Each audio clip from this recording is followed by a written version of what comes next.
Ok, bonjour. Donc, dans la première vidéo, on a vu plutôt le côté compliqué des étoiles, la vie des étoiles, la composition des étoiles.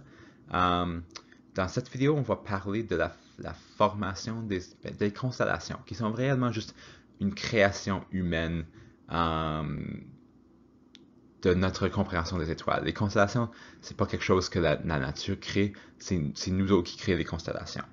Donc, à la fin de cette vidéo, vous allez pouvoir expliquer c'est quoi une constellation et aussi un peu à propos de où on voit les constellations et quand on peut les voir. Donc, premièrement, c'est quoi une constellation? Mais c'est juste quand plusieurs étoiles semblent former une figure particulière dans le ciel. Puis, comme j'ai dit, les constellations, c'est une création humaine. C'est juste quelque chose que nous avons créé pour nous aider à comprendre l'univers, disons. Donc, quelqu'un, par exemple, qui a vu les 5 étoiles dans l'image ici, a décidé, excusez, 6 étoiles, a décidé que ces 6 étoiles prenaient la forme d'une balance.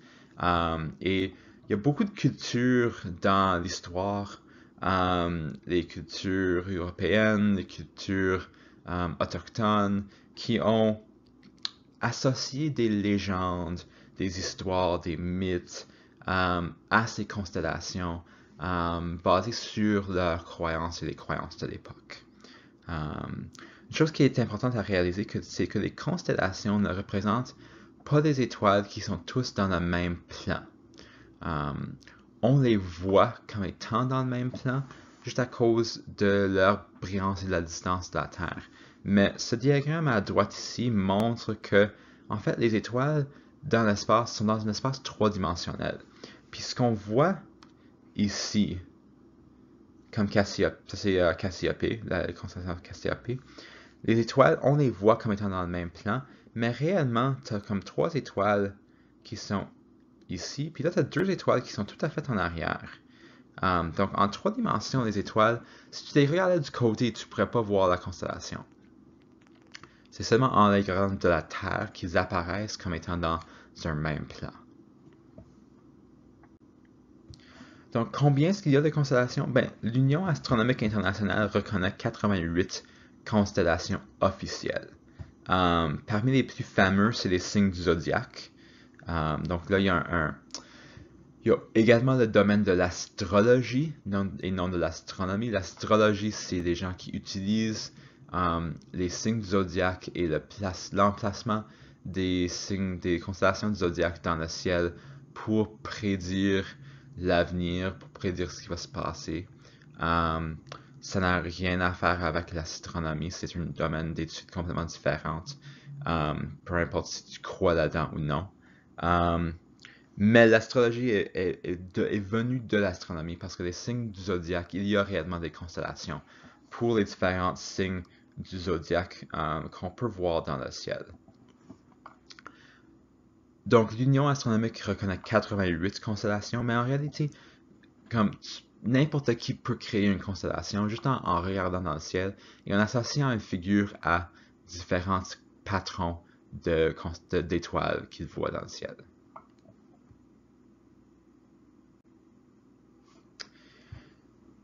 Et la rotation de la Terre fait en sorte que les constellations semblent toujours se lever dans l'est et se coucher dans l'ouest, tout comme le Soleil, parce que comme on a dit, le Soleil également est une étoile. Donc à différents temps de l'année, on va pouvoir retrouver les constellations à différentes places dans le ciel. Puis parfois, certaines constellations ne sont pas visibles pour un bout de temps parce qu'ils sont à l'autre côté, ils sont visibles seulement d'une partie de la Terre et non d'une autre partie de la Terre. D'autres constellations sont toujours visibles, en particulier ceux qui sont proches des pôles, parce que la Terre tourne autour de l'axe qui passe par les pôles. Et les étoiles qui sont toujours visibles, qui sont près des pôles, on appelle ça des étoiles circumpolaires, parce qu'ils circulent autour de notre pôle. En classe, on va faire une activité où on va fabriquer des cartes d'étoiles et on va les utiliser pour pouvoir retrouver où se retrouvent. On va pouvoir retrouver des constellations dans le ciel à différents temps de l'année. Donc, comme j'ai dit, comment les trouver? Il existe des cartes d'étoiles. On va faire une activité en classe pour faire cela. Avant les GPS, avant les boussoles, les gens utilisaient les étoiles pour naviguer. Parce que les étoiles ont un endroit particulier dans le ciel où on va toujours les trouver à chaque date. Donc, en principe, tu peux utiliser les étoiles pour te naviguer, en particulier les étoiles près des pôles parce qu'elles sont toujours visibles.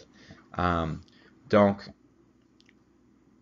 ici, donc Polaris, c'est en anglais the North Star, c'est l'étoile qui est au pôle, qui est directement par-dessus le pôle nord. Et on le voit toujours dans l'hémisphère nord. Donc, ici à droite en haut, vous avez l'image, vous avez Polaris en haut, ici. Puis Polaris se retrouve exactement en haut, exactement sur l'axe d'inclinaison, l'axe de rotation de la Terre.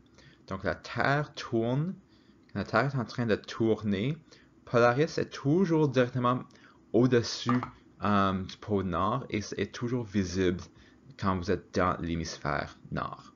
Puis si on prenait une image à longue durée du ciel, on verrait Polaris au centre de cette tournée d'étoiles. Puis toutes les étoiles tournent autour de Polaris et ça montre essentiellement la rotation de la Terre qui tourne autour de Polaris également. Puis là, une question qui se pose souvent, c'est, alors il y a une étoile au pôle nord, est-ce qu'il y a une étoile au pôle sud? Puis la réponse c'est non. Il n'y a pas d'équivalent à Polaris dans l'hémisphère sud. Par contre, nous avons ce qui s'appelle la croix du sud. Donc la croix du sud, c'est une constellation qui se forme à partir de 6 étoiles. Puis je ne sais pas si vous les voyez déjà, mais là je vais le dessiner. Nous avons 4 étoiles ici qui forment une ligne si on inclut cette étoile-là. Et on a, disons, 3 étoiles ici, incluant celui encerclé. Et ces étoiles-là, ensemble, forment un croix. Puis la longue bras là, du croix pointe vers le sud, toujours dans l'hémisphère sud. Donc tu peux toujours trouver le sud en suivant la croix du sud, si vous êtes dans l'hémisphère sud, parce que dans l'hémisphère sud, vous ne pouvez pas voir Polaris. Polaris est seulement visible de l'hémisphère nord. Pourquoi est-ce le cas? Bon, ça c'est un petit diagramme qui va vous montrer. Donc, imagine que mon ours polaire est dans l'hémisphère nord. Monsieur Ours va être capable de voir la casserole. La casserole, c'est une constellation qui est seulement visible de l'hémisphère nord. Monsieur Kangaroo ne peut pas voir la casserole parce que Monsieur Kangaroo n'est pas capable de voir ce qui est de l'autre côté de l'horizon de l'équateur. Right? So, il va seulement être capable de voir comme ça, comme ça, comme ça. Il ne peut pas voir comme ça. Il ne peut pas voir ce qui est de l'autre côté parce que sa vision ne peut pas se plier comme ça. Okay? Mais il peut facilement voir la croix rouge, la croix du sud qui est ici. Par contre, Monsieur Ours polaire ne peut pas voir la croix du sud parce que lui ne peut pas faire la même chose. Il ne peut pas voir autour de la Terre. Il ne peut pas voir de l'autre côté de l'horizon de l'équateur. Monsieur Éléphant, par contre, peut voir les deux parce qu'il est à l'équateur. Donc, il peut voir la casserole comme il peut voir la croix du sud. À l'équateur, tu peux voir les étoiles qui sont des deux côtés. Puis là, je pense que je viens d'avancer dans mes deux. Ouais, so, Monsieur Kangaroo peut voir la croix du sud, mais ne peut pas voir la casserole. Et Monsieur Éléphant peut voir la casserole et la croix du sud de l'équateur. Et il va pouvoir voir des constellations des deux hémisphères de l'équateur. Pas tout, mais il va avoir une visibilité portionnelle.